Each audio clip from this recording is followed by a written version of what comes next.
Hello and welcome to episode 102 of Wow. Sutton Impact Family Style. All right. So I'm going to kick us off with a couple things on our sport business moments, and I'm still working on our itinerary as to who our guests are going to be. But just some things that caught my eye this week. You know, I'm a big Shake Shack fan, Mm-hmm. and Shake Shack is in a number of different baseball venues and other venues. But they're going to open up their first sit-down restaurant in Philadelphia's ballpark. I see. Philadelphia, I think it's called Citizens Bank, where the Phillies play. So I think that's kind of interesting that they're going to do a sit-down restaurant there. Now, Shake Shack, it's certainly high quality food, and I do enjoy Shake Shack quite a bit. But it's typically it's on the higher end of the fast casual burger place. And now in the stadium, typically food is more expensive than it is on the outside of the stadium. Do they plan on being where they are on the outside, where they're already a little bit high? I think that's what they're going to be. I think they're going to be high. No, I think they're going to be stadium high. Oh, I think people, I've had it at the Mets before. I've had it in Washington before. And there's always a line. I think people are willing to pay for good quality food, especially if they know what it is. yes. So like Shake Shack's the brand. I think it'll do pretty well. But I'm surprised that they're going to do the sit-down restaurant idea. That seems to me, that's a little bit different. So we'll see how it goes.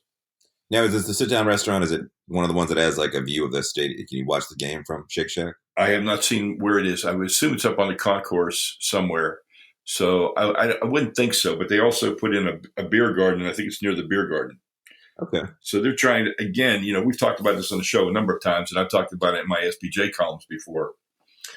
People are starting to understand that people don't go to a ball game to watch just a ball game, that they want to interact with their friends, they want to hang out, they want to have a good time, and they want an experience more than a game. So this is just one more way of doing that.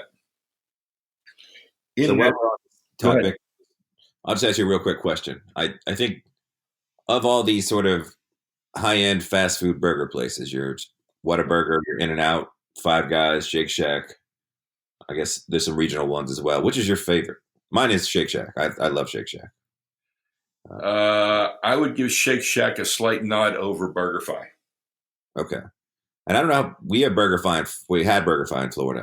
We don't have it here in New Orleans, so I don't know how far it goes. I don't know how far it goes either. It's out of Kansas is where it's from.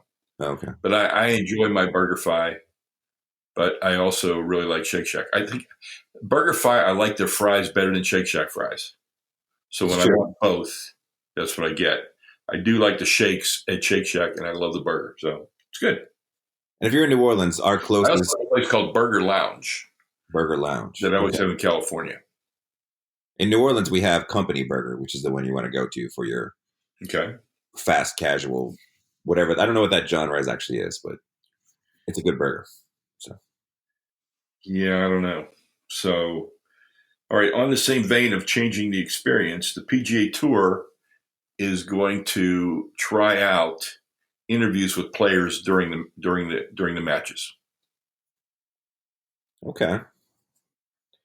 So after they hit a shot, or in between holes? In between holes, probably, or while they're waiting, to hit a shot, they might say, "Hey, what do you think about doing here?" And I think the previous commissioner didn't like the idea, but Jay Monahan, who's real progressive, likes it, and I like it too, because I remember going to the one we had in Orlando. There was a Tavistock Cup, and that was one of the attractions. I remember watching Ernie Els hit a shot one time, and he was describing what he was going to do before he hit it, and everybody's standing around the sand trap, and it's kind of cool. I think that as you get more invested, to get more invested, you have to have some interaction with the stars, with the players. So I think it's a good idea. I suppose, but I watched the highlights of the Tiger versus Phil where they were mic'd up. And that was put on. Yeah, but two cardboard cutouts would have been equally entertaining. So I think this would be more natural. And they were getting paid a ridiculous amount of money to hype it up too. So I'm not counting that. I want to see what happens on a real tour event. I don't know if the Masters will let them do it, but I think they'll do it in some of these early tournaments in January. So we'll see what goes on. I just wonder, I think it's probably a step in the right direction, but I can't think of a single golfer who I find remotely entertaining as a person. And I think that's the point here, that we've got to get them to the point where you do find them entertaining. And if you don't, meet them, or if you don't hear them talk, or if you don't interact with them, you're not going to think that. So True. I'm saying the ones I've seen on television and interviews are pretty dead weight. I mean, I just assume. I mean, I'm a Ricky Fowler fan. We'll see. You know, Ricky's a little colorful. We'll see. Yeah. I mean, I think some guys won't do it. Yeah. You know, I would like to see an interview with John Daly. I think John Daly would be interesting. I would say so. Okay, then let's see. Marquette is going to have a varsity esports team this year. Ooh. Joining Utah, Missouri, and Ohio State. But the difference is Marquette's the scholarships will come from the athletic department. Ooh. Whereas the other three schools are out of academics. So here it is. This is going to happen. We've said it before. Esports scholarships, competitive esports, it's going to happen. And, you know, the NCAA, get out of the way because it's going to happen. Yes. And what I see is that while the genres of each, you know, you have your MOBAs and you have your first-person shooters and all those action games, the games themselves, like Overwatch is no longer that big of a game right now. You know, a lot of people have completely moved away from Overwatch. Yep. So you constantly have, it's like with football and soccer and basketball, it's the same sport always. Whereas esports, typically, while they're, you know, you could argue that the activities you're doing in the games are very similar from whatever's hot to whatever's hot, but the games themselves are changing fairly rapidly. So it'll be interesting to see, like, you know, if you're a freshman, you have a scholarship, and it's, you know, and you know going to make. Here's what it's going to turn out to be: track.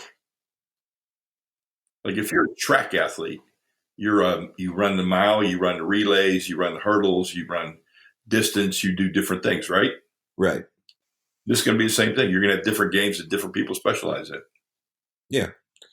But I mean, even the specialized games, like, you know, there's a new Mortal Kombat coming out this year. You have Super Smash Brothers. You have a whole new arena of fighting games that weren't around last year. Mm-hmm. There's going to be people that are better at these games and were better at the fighting games that, you know, even if you got for scholarships, the people at the fighting games, you know, last year, they might not be good enough to compete with the new fighting games that come out the next year. Yeah. I mean, typically you could say that they're applicable skills, but it's going to be an evolutionary process. Yeah. I mean, we'll see how it goes. But I applaud Marquette, and I like the fact hopefully more schools will jump on board, and we'll actually have some conferences form, which I like to see. Yeah. No, I think overall it sounds pretty great. Yeah. All right. Let's move to Super Bowl business moments. CBS rejected an ad touting the benefits of medical marijuana. Yes, they did. And I find that fascinating. First of all, that they would turn down money. But secondly, that, you know, if you've got, think about the smoking ads they've had on, the anti-tobacco ads they've had, right? Right. It shows people who are explaining how smoking, you know, hurt them and did whatever it was going to do. So now you've got an opportunity to tell a story about medical marijuana where people that actually have a disease and have been prescribed they're going to have people talk on the ad about why it's helped them and how it's helped them. And I'm frank, I don't see anything wrong with that. I see nothing wrong with it. I think, you know, with everything that's happened with the NFL and controversy over controversy over controversy, I mean, this is something that never should have been an issue, medically speaking, but obviously it is in this country, and it still continues to be, and it's not legal ever. I think they're just, they don't want to do anything that's going to, you know, they're making plenty of money from, you know, alcohol ads. They don't need to worry about this. Agree. One. If you're doing anything else, this is, you know, we're going to sit here and do this show 5 years from now. Oh, yeah. This could be a non-issue, and it's going to have been there, and we're going to just say, okay, what's next? You know, right. We'll have casino ads. We'll have it all because they're going to take the money. Those 32 owners are always going to take the money. Always. And if Jerry Jones would have said this is a good idea, they might have done it. So we'll see. Maybe. Although he had a lot of, you know, he's been very anti-commissioner and everything else the last couple of years. He might have had a little trouble getting it. Maybe that's why he would be for it, because Goodell doesn't want it. True. How about Pizza Hut for the Super Bowl? That's their tag campaign, Pizza Hut. And they're marketing their stores in Hutlanta. Oh, yeah. Yeah, I know. just they bought the NFL sponsorship from Papa John's, and so they're trying to jump in and make a splash. So this is how they're going to do it.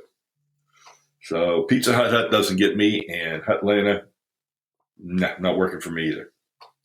Now, this is similar related to a couple of the stories we talked about, but the Super Bowl is being played in Atlanta, Mm-hmm. and in Atlanta Stadium is which fast food restaurant that we know of?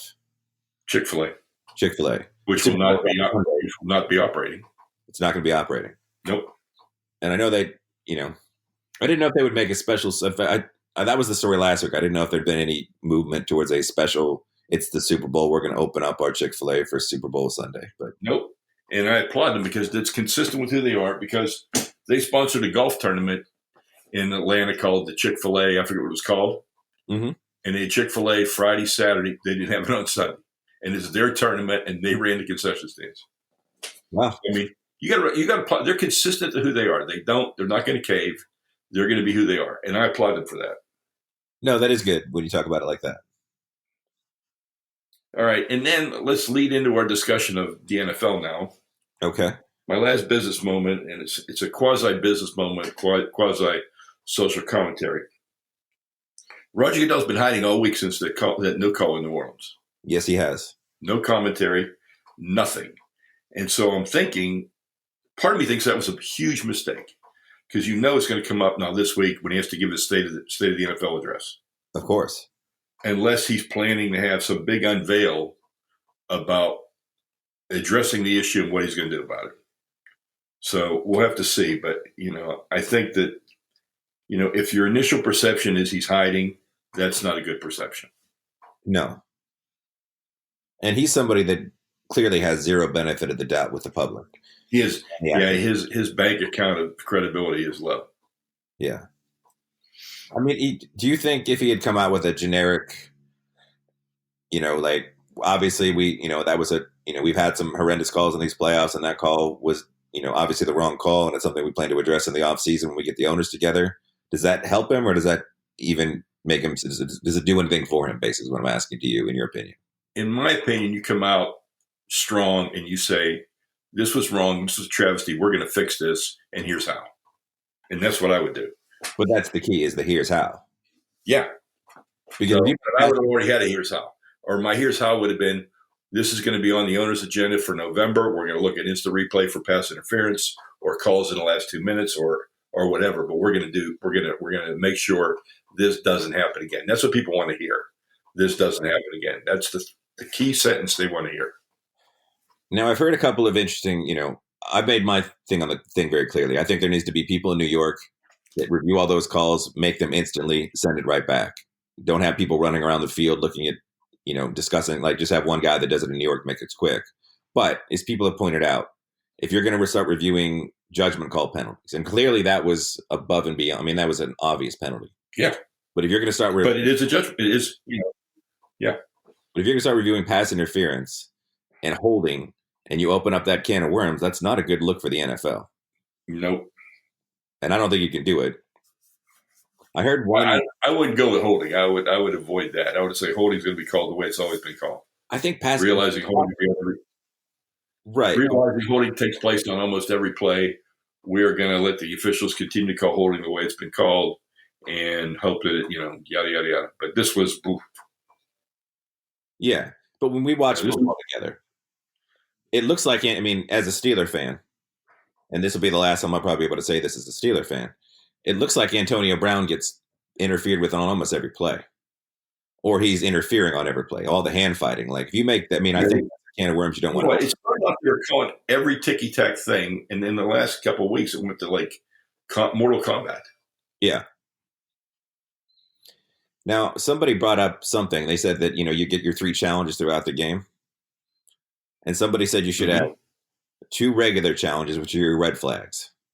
And those you can challenge the exact same things you've always been able to challenge.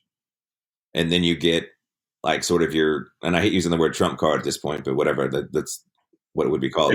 One penalty, one flag where you can appeal anything. Something. Yeah, anything, like a wild card. I think that's a great idea. I see nothing wrong with that. I like that idea. I did too. Now, people pointed out that, if you had that as a coach, you probably don't have it in the last 30 seconds of any game. So it probably wouldn't have necessarily helped at that particular moment.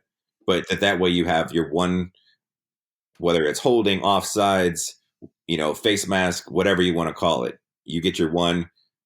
You need to relook at that play penalty. And I kind of like that one. Yeah.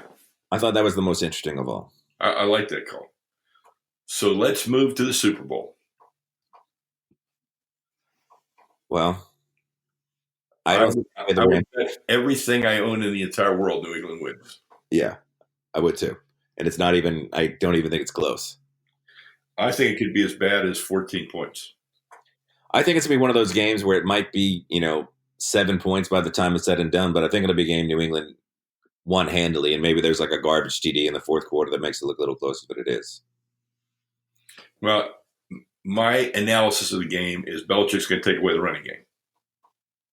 And he will stack the line like he did against, like he would have against New Orleans. He'll stack the line, and he'll make Goff throw.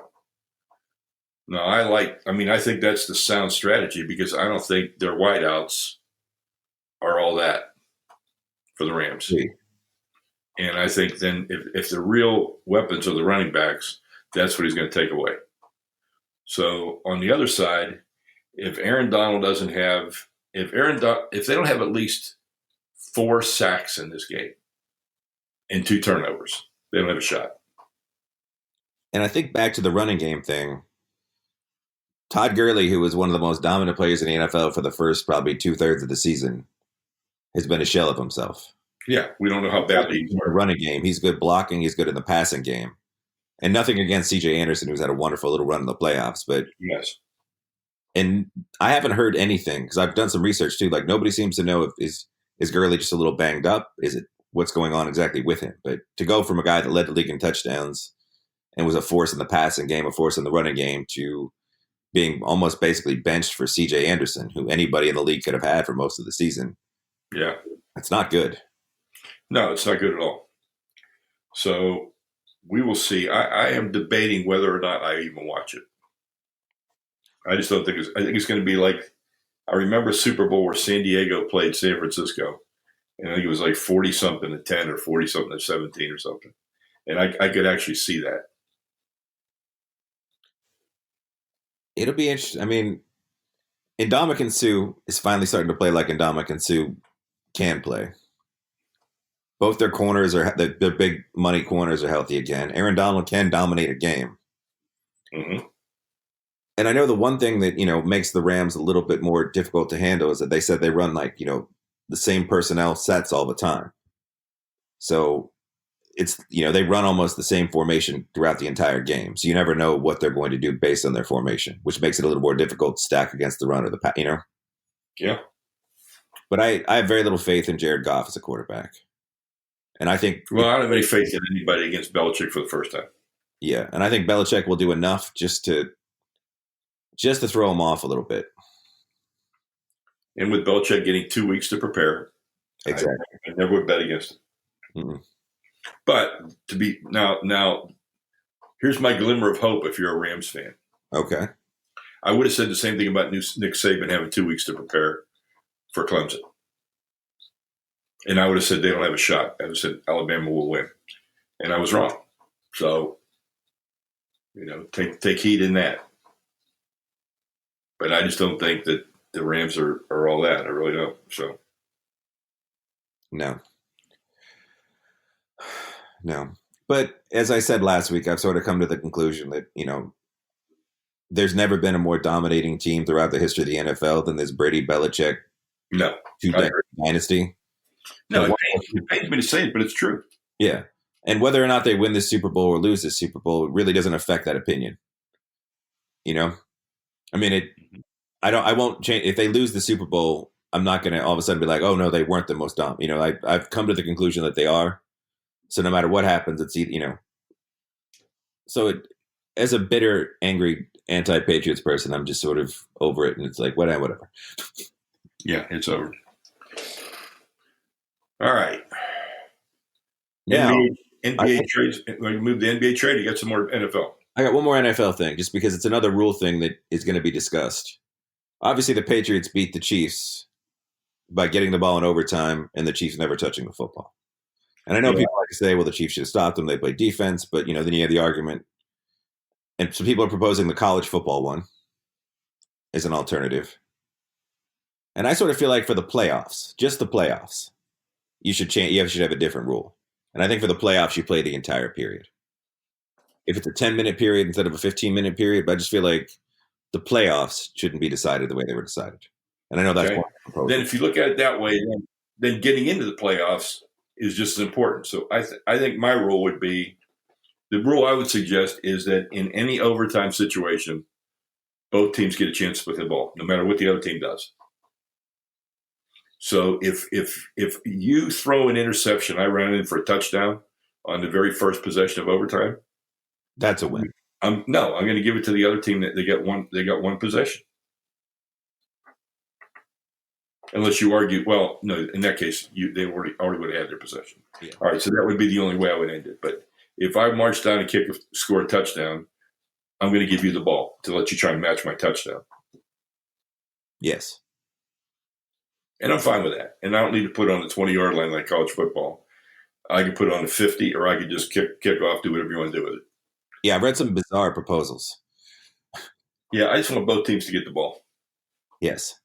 But the argument against that is obviously that if New England goes down and scores a touchdown, and they were playing with the mindset that they, were playing like a regular football, a regular football drive, where if it was 4th and long, they'd probably punt. Now, if you're the Chiefs, you have to have a touchdown. So right. You're playing under a slightly different set of circumstances. Now you've got 4 downs every single time, and you're thinking about the game slightly differently. So, yeah. And they say that that's a net, but there's got to be something, like you said, both teams have to touch the football. It just has to, even touchdown, so. Agree. That's what you have to do. Unless you had the ball and you threw a pick six. Right. Or you followed and ran it in, because you had your possession, and I don't need my possession, so that's it. That's the only way. Yes. All right. It's like NBA. What do you got? Well, I think we're going to have a pretty quiet trade deadline, unfortunately. As much fun as it can be. Because it seems like, as much as people, I don't think, it doesn't look like New Orleans is going to move Anthony Davis. And it doesn't seem like there's another piece on the board that's movable that's really going to change anything up, especially with the way, have you seen the Warriors lately? No, the most movable pieces are Gasol and Michael Conley. Yeah, but and they're not, they're nice pieces. They're not game-changing pieces. No. And Gasol, you're afraid, because the way Gasol's played this year, as great as he's been throughout his career, and even though he said he's going to opt out, he has a $25 million player opt-in for next year. So if you're trading for a center like that, even if you thought you were getting an expiring, like, we'll throw him out there, run with, Marc Gasol this year, great. But the fact that he could count $25 million against your cap next year makes him pretty much untouchable for most teams. Yeah, I would say. And then, none of the contenders really need Conley. And the teams that need Conley aren't really, I think he'd be a nice fit. Yeah, the teams that need Conley are in the same boat as Memphis. Yeah. So, but I think the interesting things, though, we've seen, like I said, Boogie Cousins in that New Orleans, or in the Golden State lineup, which has been insane. Have you watched any of those games? I have not seen him play as a Laker yet. I'm sorry, as a Warrior yet. He changes that team a lot. He just gives them a dimension they've never had before on a team that's already stacked and loaded. Yeah. Now they can throw it inside. He can play a nice inside-outside game. He's an excellent passer. Like, he fits right into that team. He just gives them like an extra boost that, I just don't think they've had, which is already in an unfair situation. But I think what I was speculating at is that, we've got a lot of crazy potential moves next year. Obviously, I think Anthony Davis will be traded this summer. If Anthony Davis gets traded, to me, that's the first block in moving that team to Seattle. Yes. But you keep, I don't think he's playing on with terrible players, I think he's had decent teams these last 2 years, and they're still barely making the playoffs or being knocked right out of the, Mm-hmm. Like, I don't know. If you're 7 or 8, your draw is too tough. Yeah. Again, I live down here. Nobody cares about the Pelicans. Yeah, they care about the Saints. Like it's a Saints town, 100%. I hear more about the Baby Cakes minor league baseball team in general conversations than I do about the New Orleans Pelicans, which is pretty sad. It is pretty sad because he's one of the best players in the NBA. But people love the Baby Cakes because they've got the pool in the outfield. And they've got some fun. It's a good fan experience. Well, that's a New Orleans. See, that's a fun. If you're playing for fun, New Orleans is smart. It's smart. That's the Baby Cakes are fun. I'll have to come check out a Baby Cakes game next time I come down. Yeah, but again, like I said, it's kind of sad. But I think that the other big domino is that Kyrie Irving seems to be really unhappy in Boston right now. And what looked like Boston's dynasty, the young guys that played so great last year aren't playing quite as well this year. No. And if Kyrie's unhappy, and Kyrie's a free agent this year, so if he leaves, all that Boston, then I think if he leaves, Jason, you could argue it could also be addition by subtraction. You think? Could be. That maybe it's too hard. He's too hard to play with. Like Jimmy Butler's hard to play with. Kyrie's probably hard to play with. But the speculation is, or on some of the internet, NBA boards, like some of the NBA Twitter, is that Kyrie and Anthony Davis want to play together. Okay. And you know what Kyrie's been doing these last couple of weeks, right? You've seen the phone calls he's been making. Mm-hmm. He's been calling his old buddy LeBron in LA, apologizing to LeBron. Yeah, because he wants to go to LA. These young guys, they don't understand what it takes to win. I'm a winner. I understand what you were doing. They don't understand how to take my leadership, which speculates that, LA unloads a bunch of their pieces for Anthony Davis. Kyrie signs as a free agent. And then you have Kyrie, LeBron, and Anthony Davis in LA with the Lakers, which would be a juggernaut of a team and a big blow to other markets. It would, and that would depend on who left the Warriors. Right. And then you got to wonder. Have an awful lot of pieces. Exactly. Because you got KD and Klay Thompson, who are both semi-free agents at this point, too, with a lot of movement. But people have also pointed out on NBA, some of the NBA circles, that if the Warriors were to win this year, that winning another title next year, I mean, granted, would be it'd be even more historic. It's a whole different level of something. It would be, and especially important because they'd be moving in that new building with the ridiculous prices. Right. So they need to win this year and be really good next year. Mm-hmm.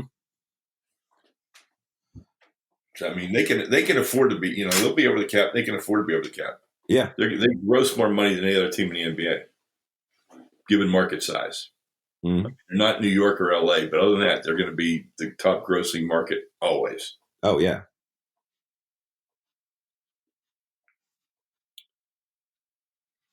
No, interesting stuff. I'm looking forward to, the trade deadline to see what happens. Looking forward to the premiere tomorrow night on TNT of I Am the Night, which is the Black Dahlia updated, a little LA noir, which we always like. A good, solid mystery. It's going to be an interesting series. I think so. I'm excited about it. Well, speaking of interesting, crazy stuff, I watched the Ted Bundy tapes on Netflix, which I found pretty disappointing. It's a pretty uneven documentary. It's a 4-part series, so it's 4 hours long. He doesn't really reveal anything on the tapes. No. He basically, he tries to paint he's trying to paint himself in the best picture possible. And the tapes just sort of provide, you talk to people, they interview people that knew him as a child that said he was sort of, a loner and kind of, he was a good looking kid, but he kind of stayed away from everybody else. And Ted Bundy kind of feels like it was not that way. And you don't really get a lot of insight. And the way the documentary it goes, basically, it only focuses on his childhood and the prosecution. And it sort of skips almost most of the middle. It just sort of glosses over all the killing and everything else, which makes it, not that it's, but it's, and like I said, and the fact that the tapes don't reveal much sort of leaves it sort of odd. Well, the tapes don't reveal much because when those tapes were made, speculation is he was negotiating, he was releasing where bodies were in exchange for maybe losing the death penalty. Yeah. and so he wasn't going to give away a lot because he had a lot to give. So Right. I can understand that. But, because look how long it took to surface. I mean, come on, 20, 30, 40 years? Yeah. Yeah, that's a long time. But then, right before we got on the air, I actually watched, because apparently this is the year of Ted Bundy, because Zac Efron is playing Ted Bundy in a Ted Bundy movie. And it's an interesting trailer that I think people should watch, because they chose a really odd song. Like, you would think of Ted Bundy, like, it would be like a scary, ominous sort of song. Mm-hmm. And it's sort of like an upbeat rock song, which puts a really weird tone on the movie, because you feel like the images you're watching don't fit with I the know movie. what you mean, because the music they've used in True Detective is emblematic of the story that they've told. Yes. It's the music is it's mysterious, it's deep, it's unsettling. The lyrics are unsettling. So, I mean, yeah, I can see what you mean. And speaking of True Detective, I'm looking forward to watching that tonight or tomorrow morning when I get your code. Yeah, it is back to. I don't say it's as good as year one, but it's closing in on being as good as year one. Yes, I just want to see if the case, this right now, I mean, obviously it's a horrific thing that happened to the people in the case. I'm not going to spoil anything, but it doesn't quite feel like it's a case worthy of, 3 separate timelines as of yet. Now, obviously we're only on episode 3, so it could open up and it become much bigger, but right now it feels sort of small in comparison to the. Yeah. But like I said, I'm sure it's going to open up to be a whole different thing. That'd be interesting. This week's exciting because you guys are coming down here and we'll have some food moments, co-food moments from New Orleans. Well, it's next week we're coming down here. It's week after. Oh, the week after. It's February 6th. Oh, yeah, next week is the Super Bowl. My bad. Yeah, next week's Super Bowl. And I did order some wings from Maurice's in Piggy Park. Oh. Along with some pork. So I'm planning on having, if I watch the Super Bowl, I'm planning on having some good barbecue. If I don't, I'm still planning on having some good barbecue. That sounds good. And I'm gonna try and line up somebody to be on our show. Might be tough next week, Super Bowl week. Might have to go for the week after. Yes. So that'll be our goal, is to have our first sport business guest on during that time. And again, we want to thank all of our Patreon supporters. Thank all our subscribers. And again, if there's something you want to hear us talk about, please contact us. We'd love to hear from what our listeners want to hear. Absolutely. And have fun on your trip. And I think that's about it for this week. All right. Peace out.